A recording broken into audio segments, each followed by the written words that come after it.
Les aventures de Moustache Maloré, tome 1, l'esprit de famille.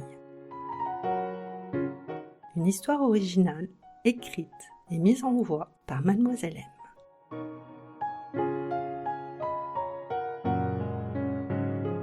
Installe-toi confortablement. Assieds-toi sur une chaise, un coussin ou allonge-toi sur le sol, car ce n'est pas le plus important. Non, ce qui est le plus important, c'est que tu sois à l'aise. Maintenant, concentre-toi sur tes pieds. Pointe tes orteils vers le haut. Contracte-les bien. Est-ce que tu sens la tension? Maintenant, relâche.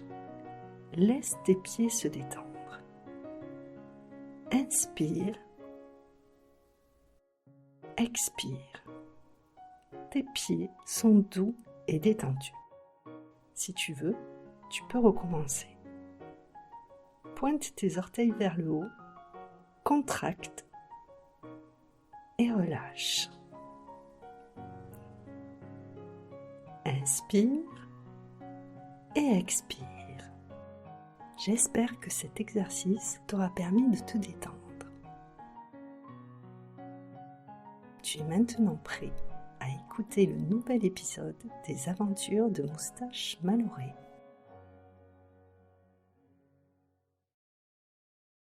Chapitre 27. Opération Kamikaze.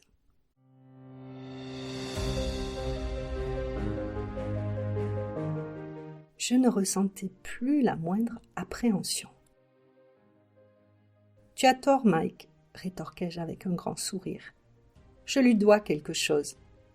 Rouski fait partie de ma famille, que je le veuille ou non. Nous avons beau nous détester, nos destins sont liés. Il n'est pas trop tard pour la sauver. »« T'as pété un plomb ? Arrête de délirer, Mousse, me supplia Mike. Tu ne pourras rien y faire. Ne me dis pas que tu envisages sérieusement de te sacrifier pour elle. » Je m'élançai alors même qu'il tentait une nouvelle fois de m'en dissuader. « Tu vas y laisser ta peau !» l'entendis-je crier dans mon dos. Bon, concrètement, je n'avais aucune idée de ce que j'allais faire. Je n'avais aucune chance face à Gros Jack, mais mon expérience m'ayant prouvé à maintes reprises que lorsque j'échafaudais un plan, ce même plan partait généralement en cacahuète, je jugeais préférable d'improviser. À peine entré sur la pelouse, j'interpellai sa gueule de tueur. « Hé, Gros Jack, ça va comme tu veux ?» lui lançai-je. Il était sur le point de saisir Rouski à la gorge. Et, tandis que je freinais des pattes avant pour stopper ma course effrénée, je manquais de peu de glisser et de m'étaler sur le gazon. Je me redressai devant une rousquille hébétée. Gros Jack me fixait. Son regard débordé de perplexité, il était visiblement surpris de me voir débarquer ainsi. La seconde d'après, un horrible rictus déforma sa gueule qui écumait de bave et de rage mêlée. Ses yeux me détaillaient avec une intensité terrifiante. On aurait dit 2 flèches de métal tranchantes, prêtes à me transpercer sur place. « Tiens, Moustache, grogna-t-il de sa voix rocailleuse. Quelle bonne surprise !» Il avait une voix sourde et caverneuse, qui avait dû être forgée dans les profondeurs de l'enfer, ou taillée dans un torrent de pierre par le diable lui-même. Les mots qu'il prononça claquèrent à mes oreilles comme autant de coups de fouet. « Que fais-tu là ?»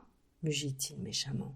« Au cas où tu ne l'aurais pas remarqué, j'ai une petite affaire à régler, » ironisa-t-il. Il m'adressa un sourire mauvais.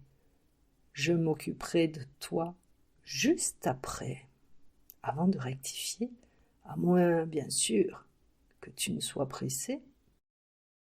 Rouski tremblait de tout son corps. Jamais de sa vie, elle n'avait ressenti une peur pareille. M'armant de tout le courage qui me restait, je répliquai et tentai de bluffer du mieux que je pouvais. « Jack, je te conseille de la laisser tranquille, » me menaçai-je, dissimulant du mieux possible le manque d'assurance de ma voix. « Tu vois bien qu'elle n'est pas du quartier. »« Tu oses me donner des ordres, sale nabot !» cracha-t-il en lançant un épais filet de bave dans ma direction. Je jetai un regard furtif vers Whisky et, au prix d'un effort colossal, m'efforçai de lui sourire.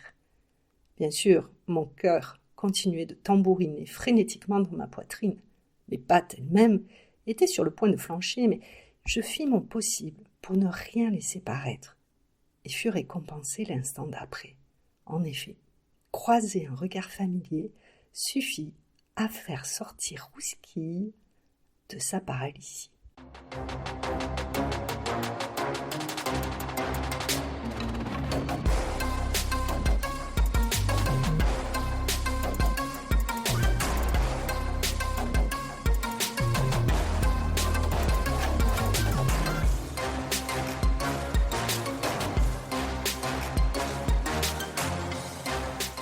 Ne reste pas là, Moustache, articula-t-elle d'une voix suppliante. Il va te mettre en pièces. Quelle importance, répondis-je en souriant, d'un air faussement désinvolte. Après tout, tu ne m'aimes pas beaucoup. Je reportai mon regard sur Gros Jack, qui écumait de rage. Ce ne sera pas une grande perte pour toi. Arrête, répondit Whisky, ne joue pas les imbéciles. Je reportai mon regard dans sa direction. Elle reprenait peu à peu ses esprits. Tu vas finir par me donner raison, poursuivit-elle. Je dressai aussitôt les moustaches en signe d'incompréhension. Parfois, t'es aussi bête qu'un oignon. Du coin de l'œil, je vis Gros Jack qui s'apprêtait à foncer sur nous quand tout à coup, un puissant jet d'eau lui explosa au museau. L'arrosage automatique de monsieur et madame Marshall venait de se mettre en marche. La seconde après, j'entendis une voix crier dans mon dos. « Déguerpissez tout de suite !»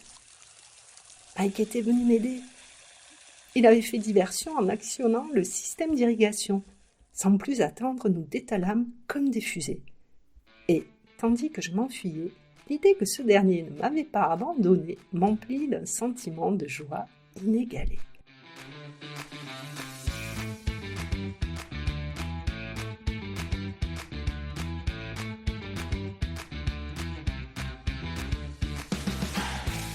Son amitié et sa fidèle loyauté venaient de nous offrir une chance inespérée de garder la vie sauve. Nous échangeâmes un sourire complice tandis que nous courions, aussi vite que possible, en direction de la maison des Mallory.